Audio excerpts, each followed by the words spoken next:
Breaking news, we've got ourselves some changes to the new Fractal and of course a little bit of a look at the story and where that's going actually in Secrets of the Obscure, so stay tuned. Let's leap into the Fractal immediately. It's big gaming time. So, there's been a lot of feedback, not the most popular Fractal in the universe, perhaps the least popular Fractal in the universe, so we've got a few tweaks here. In particular, the notable one is that the health is being reduced on challenge mode, and weirdly, we actually see ArenaNet double down on making the numbers attack, the frightening speed, completely unavoidable, as apparently it was a bug that it was dodgeable, and now it's also a bug that is blockable as well, so that is being gone. And, well, this is not a very popular mechanic, to be honest, but, you know, ArenaNet, they've got their vision, and they're sticking to it. So, honestly, fair enough there. And this was one of the complaints that absolutely bamboozled me. I don't know why people cared so much about this, but look at that, guys. Defeated players can now be revived in the final encounter, and I presume they've also gone ahead and allowed you to use revive orbs as well, because, you know, that's a key part of the Fractal experience. To be honest, in my opinion, you probably shouldn't be able to revive people at all on any challenge mode Fractal, but hey, you know, the community has spoken and ArenaNet has listened. They also fixed a whole bunch of bugs as well, so now you can't cheese the world cleaver by getting out of range, right? The eyes won't attack desynchronized, so you don't get randomly one-shot. That's a nice one. They fixed a whole bunch of bugs as well, with some inconsistencies with, you know, like sometimes the boss will just skip a phase entirely. Sometimes the boss will repeat a phase because of the regeneration stuff. They got rid of the absolutely horrible instabilities, in particular, getting rid of misconvergence, you know, the tentacle spawns when you're trying to kill one of the aspects and just knocks you off, or the rabbit is there with you as well. That's a lot of fun. Sugar Rush is gone, and of course, Toxic Sickness as well. I'm actually kind of surprised they removed Toxic Sickness. That one's not that bad, I feel like, but hey, you know, it's gone now, so maybe people are going to enjoy it a little bit more. And they also just removed the completely weird and arbitrary requirement to have 4 players on each part of the kind of like the puzzle thing. Bit weird that it's there in the first place, not very Fractal-like, but it is what it is. Now, unsurprisingly, is this going to make people like the Fractal much more? To be honest, no. I think they need to fully rework it in order for that to happen, but yeah, that's obviously not going to happen, right? That's not exactly an ArenaNet thing to do, and although it would be nice to actually have old content sometimes actually given a fresh coat of paint occasionally, yeah, that's just not going to happen, especially when we're going into the expansion as we are. So this is it. This is the new 100 CM. Enjoy it. Have fun. We don't know exactly how much the health is going to go down by, but I'm kind of expecting it to go down by about 25%. It's still going to be pretty meaty, but it should go a lot quicker, I would say. We'll see what they end up doing. I could even see them reducing the health on normal mode as well, as that's also a little bit of a pain point, right? Even on the normal mode Fractals, you know, I've heard reports of, weirdly enough, especially on the earlier tiers, tier 1 and tier 2, where the boss still has kind of a crazy amount of health, like 17 million or something, and obviously in those lower tiers, players have less optimized builds and so on, less optimized compositions, so things can take a while in this Fractal, so I'm actually very curious to see if we see any future tuning, and I have to say I do like that they are willing to go back and tune stuff. This is pretty much unprecedented, actually, almost, for ArenaNet. There have actually been some accidental nerfs to some raid encounters, but I'm not even totally sure if those were intentional. They would kind of not even mentioned in patch notes. For example, Gorseval eggs, the traps, the health just went almost to 0 in one patch randomly. And there were a number of other kind of changes to a few other bosses, like Doom kind of got nerfed a fair bit, although that was kind of a bug fix. It's hard to say exactly with some of the things that happened there. So it is what it is, right? It is what it is. We've got some fixes coming through. We absolutely love to see that. But again, it's still not going to be the most popular content in the world. Quick bonus note here as well. All of these changes for the Fractal are actually going to be dropping alongside the expansion, which, hey, it's whatever. I think it would have been nice to actually get this hotfix a little bit more, but given the fact that this would probably have completely broken the game, and well, you know, honestly, maybe the game is going to completely break anyway, maybe it's for the best, right? ArenaNet does not have the best track record of changing things without also sending seismic shockwaves throughout the rest of the game. But anyway, moving on. Let's talk about the story. And we've got some really cool insights. This is a great post, and we're going to be going over the kind of the broad details here. I want to talk about some of the important high-level things here. But I'd highly recommend that you give this a read. It will be linked in the description, of course. So be sure to check this out because there are some great details here, and it's honestly a really lovely article to read. Unsurprisingly, I mean, ArenaNet's blog posts, they're on point. But anyway, let's go ahead and get into it. So, after we wrapped on Guild Wars 2 Ender Dragons, our 10-year saga of the Dragon Cycle came to an end. We found ourselves at a critical point in the story of Guild Wars 2. There were quite a few directions that we were really interested in pursuing, and we've got tons of stories and Tyria to tell. And I think this is very interesting. Okay, this is kind of cool. From mysteries we hinted at in years to past, completely novel ideas. I actually really like the idea of exploring some new territory with the story. A lot of the time it's like, oh yeah, we're going back to Alona. Oh yeah, it's the dragons. Oh yeah, we're going back to Cantha, right? We haven't actually had that much that has been completely new, right? And has been Guild Wars 2, not necessarily the Guild Wars franchise. So I'm actually very interested to see where that goes. We're seeing a little bit of that, I think, with Soto, right? We have this demonic entity. We have this kind of cosmic element with, you know, the wizards, right? And these kind of crazy astral ward people who are kind of guarding the universe, right? It's, you know, classic. They've been up there watching us the entire time. But yeah, I think this is actually really cool. I think this is one of the best things, actually, about the ending of the Dragon Cycle, is that we don't have to deal with this anymore. ArenaNet, they're free, right? They're unshackled from the dragons. So we love to see it. We've only explored a small portion of Tyria today, and even then a great deal of the world we do know has vastly changed over the events of the last 11 real-world years. We want to dig into that with more focused, self-contained stories, and we hope to bring each of those into the limelight as we see Tyria react and unravel to a future without chaos, well, without dragon-centric chaos. But before we slow things down and experience modern Tyria, we opted for something a little more mysterious to mark the beginning of this new arc. There's actually quite a lot going on in this statement, if you ask me. They are saying that they don't want to do multi-expansion arcs here, I think, right? That seems to be what this is communicating. Or maybe not always. Maybe it would only be like 2 expansions linked together, as opposed to, well, you know, the entire history of the game so far, right? So I think that's actually good. I think that's good from us as the player perspective, because I think it keeps things fresh and we're going to get a lot of new ideas and new storytelling. But also, I think it's really helpful for ArenaNet, because I think it's really strange as a new player to kind of come into the game and go, I've got 10 years of story to play through to actually figure out what's going on. Like, jumping in at the latest expansion, I think it's always difficult with MMOs, but I think it was, like, brutal with Guild Wars 2. And to be fair, some of the other MMOs, like, you know, games like World of Warcraft and Final Fantasy, you got a lot to get through, right, if you want to actually catch up and get to the modern, most recent content. And I think that this style of content, especially combined with the yearly expansion cycle that ArenaNet is bringing here, I think this could actually make the game super easy to hop into and actually understand what's going on without having to kind of catch up with all of these characters, right? And all these like million characters that have been introduced over the years and all these different concepts and so on. So I'm a fan of this. I think this is good for the game as a whole in terms of itself, but I also think it's good for us as the players as well. You know, there's only so many dragons you can slay, you know, it's pretty crazy stuff. And before we kind of dig into the wizard lore, I want to actually cement this and, you know, the ArenaNet go a little bit further on this as well, because I'm not sure if they want us to be happy about this, but you know what? I am happy about this. Check this out, gamers, okay? Take a look at this. You know, all of our, you know, our little clown car of characters? They're all gone in the expansion. They're gone. Look at this. Marjorie and Casimir, they're doing politics. Krisha and Ritlock, they're doing the Char stuff. Okay, Taimi is gone. Yes, feels good. Gorak and Rama, they're solving crime. And Braham is in therapy, okay? All of these characters, they're gone. And you know what? Good riddance, especially Aurene, okay? They even admit this here. The prismatic utility knife, Aurene, yeah.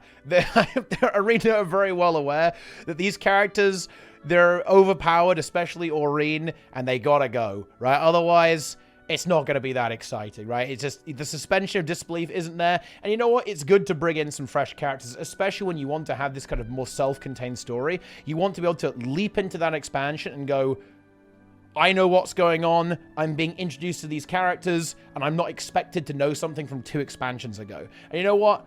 I'm glad some of these are gone because they annoy me. I'm not a Timey fan. I know people despise Braham with a fiery passion as well. And you know what? It's good. We all got what we want, okay? We get some brand new characters. Yeah, we get we get Zoja back. And honestly, I can't even say the meme, okay, with Zoja here because the way this is written.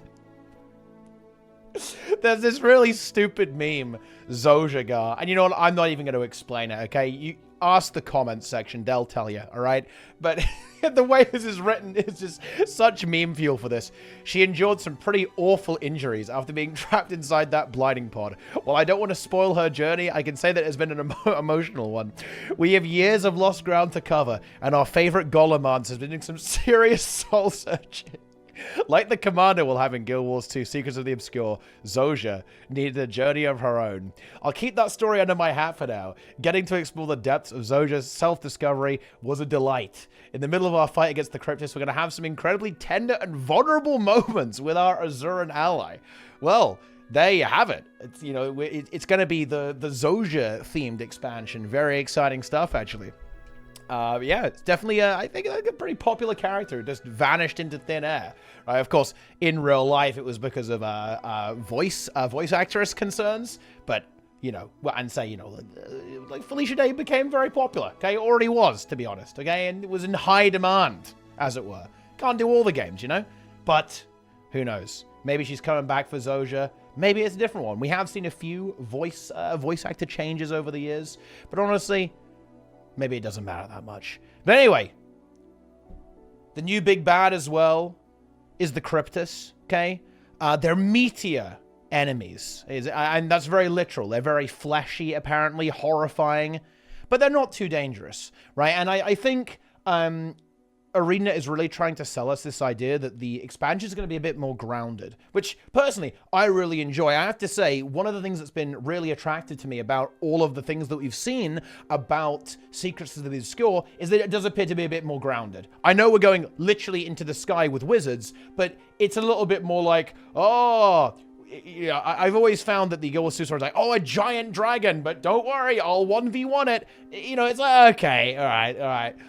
Maybe not exactly the most convincing or compelling story overall, I'd say. So having some more grounded, and I really kind of like this kind of gothic horror, very Realm of Torment from Guild Wars 1 kind of theme here, I think it'd be really exciting. I've always found the Guild Wars 2 world to be a little bit too, I don't know how I would describe it, a little bit too happy-go-lucky, like, oh, off we go, slaying dragons again. And I really like the idea of taking it to a darker, scarier place. You know, I saw a little bit of this in Icebrood Saga. Actually, I particularly enjoyed the characterization of Jormag, this kind of creepy, otherworldly entity. I think that was really exciting and enjoyable as a character, and I'm really interested in seeing if we do have this type of thing here, these otherworldly conquerors here to take over Tyria, noticing that the gods have gone and they're about to move in. That sounds good. I think that could be a really fun, really cool, interesting storyline. And there's one thing here that I really hope ArenaNet nail, and I think it's going to be hard to do. I want to see these monsters in-game be freaky, right? And that's really hard. You know, we see this concept art. I mean, what the hell is this thing? It's got 10 mouths, a million eyeballs. It's horrible, right? And I really hope they're able to do that justice in the game and have just these really creepy, especially when we come to world bosses. Imagine something like this, but it's a giant world boss. That's going to be epic. I honestly love to see that because Guild Wars 2 always leans into the scale really well. So I'm really interested in actually seeing some of these bosses, you know, the strike bosses, for example, maybe some stuff in the Fractal as well, maybe exploring the origins of the Cryptists potentially in that, because it's typically in the future and the past, or it's somewhere in between, right, with all this kind of stuff in Fractals. But yeah, really cool stuff. And we already knew about the Cryptists, so, you know, maybe we'll hear a little bit more about that later. But yeah, really big key thing for me. I want to see them nail their actual visual appearance within the game there, actually, for sure. Very exciting. And another thing here, we just get a little bit of an RP talk about the Wizards Tower. Pretty cool screenshot of it here, as usual. Guild Wars 2 environment team. Pretty on point, okay? You know, they're pretty on point with this stuff. It's the Wizards Tower. It's pretty cool. You know, everyone's kind of panicked about it right now in Kessex Hills, right? I was like, oh no, the tower is gone. It was watching over us, and now it's abandoned, and we don't have the elementals to sweep the streets anymore. Because seriously, that's what they were doing. It was honestly a bit messed up. The elementals, they would just kind of guard the town and, you know, go about, perform various chores. And now everyone's got to actually do some work, right? So that's why everyone's pretty mad about it. Understandable, of course. But yeah, that's it. You know, it's the Wizards Tower. It's mysterious. We don't know anything about it. Very exciting stuff. And yeah, there you go. What's interesting here? Oh no, this is such a brutal line. I don't know if this is intended to be brutal, but it's so brutal. Look at this. Over the years, almost every team wanted to utilize the Wizards Tower, from raids and fractals to story. So there you go, guys. Wing 8 was going to be the Wizards Tower, or maybe it was going to be the Wizards Tower. Sadly, now Wing 8 will never come to pass. So, you know, listen, okay, Soto stole us the Wizards Tower raid. Unlucky. All right, so now you know who to blame. And they were like, you know what? We're going to have to make it an entire expansion, okay? An entire expansion of the Wizards Tower. Very cool stuff. And look, it's pretty big.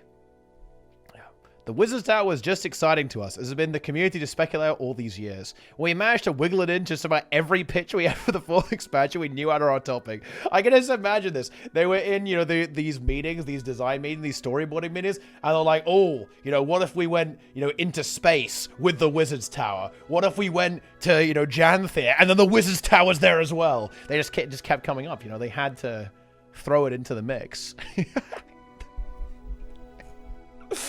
Oh, you absolutely love to see it. It's fantastic stuff. It's incredible gameplay. But yeah, honestly, I have to say, really looking good for the story, you know. And look, that means a lot coming from me, because I'm sure this is no surprise to any of you, or anyone, really. I've never been super interested in the story, right? I'm much more looking after gameplay things, right? Like combat features and so on. That's what, you know, I've historically been very interested in. But, you know, I don't disrespect the story. It's enjoyable. I enjoy playing through the story when it drops out. You know, even Guile Delves, right? You know, I'll still play it. I'll enjoy it. Unlike Sneb, he hates it. He hasn't even played Guile Delves yet. That means he's a weak, non-true Guild Wars 2 fan. That's right. I'm calling him out.